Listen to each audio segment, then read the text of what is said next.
Hey guys, Midwest Prepper here. This video is going to be dedicated to firearms and some of their practicalities, and it's not going to be real informative, but we'll cover a little bit of stuff with them. First off, guns aren't dangerous. None of mine have ever snuck out of their safe and hurt me or anybody else that I know. So now that we got that out of the way, and I'm not even going to go about making sure that my chambers are empty and showing you guys what this is all about, because I'm comfortable with my level of safety with everything. I know when my guns are loaded and when they're not. And if you're going to leave comments about it, just don't bother. I'm going to delete it. So, alright, anyways. First we'll cover handguns.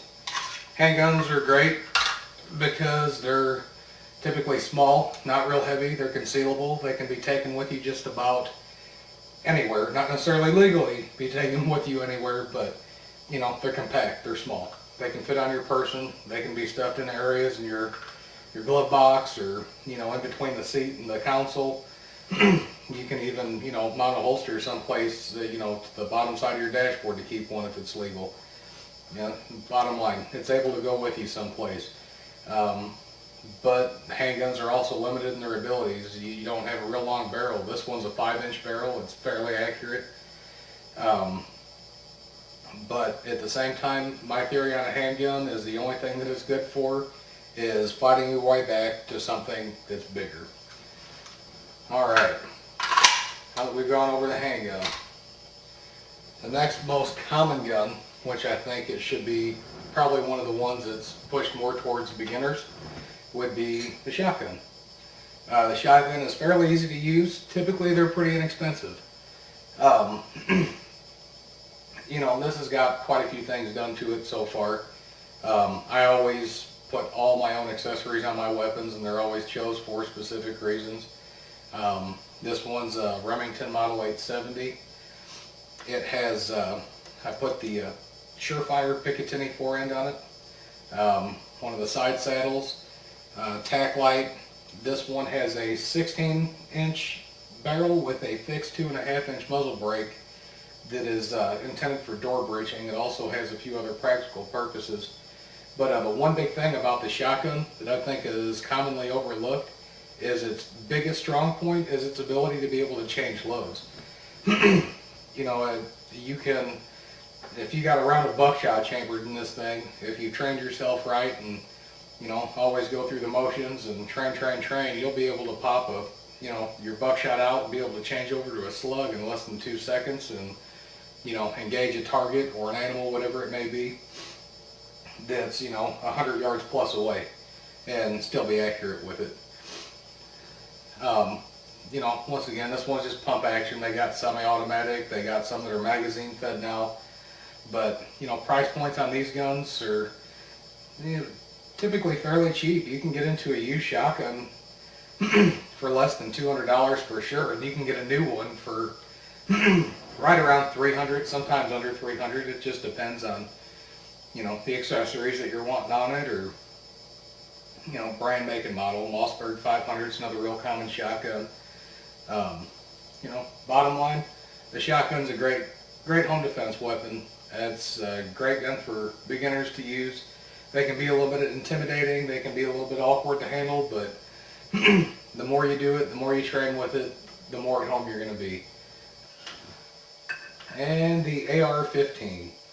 Alright guys, long and the short, I'm not going to go into a whole lot of depth about these either, but you know, these are pretty common amongst, you know, anybody that's kind of into the gun culture. If you're not an AR guy, you're probably a AK guy. I have AKs also. These are just going to be the guns that I'm covering today. The big thing is these guns have the capacity to hold, you know, not a large amount of ammunition, but they have a larger magazine capacity than a pistol or a shotgun does. These guns are typically pretty light unless you decide to decorate it like a fucking Christmas tree. But I tried to keep this one fairly simple. I got my backup sights, I got my EOTech optic on there. Yeah, I know EOTech isn't the be-all and end-all. There's a lot of other good sights out there, but that's what I prefer. You're not going to change my mind.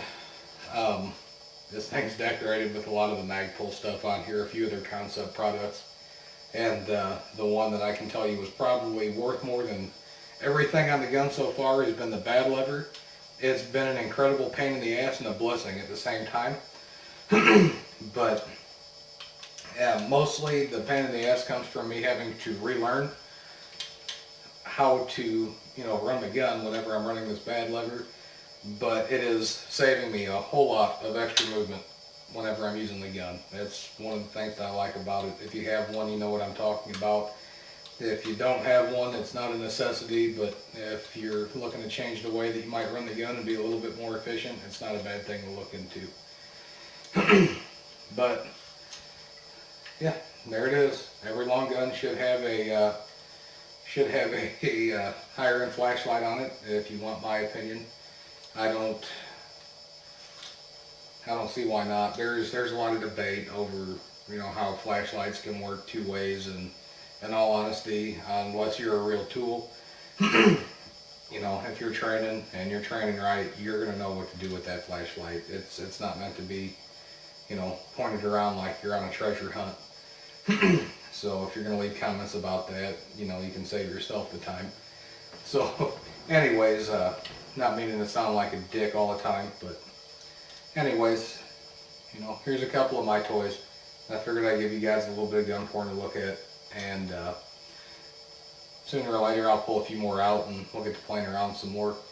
But you guys feel free to leave comments, ask questions, stuff like that, and if you want to know something more in depth, I'll do something more in depth. But alright, till next time, guys.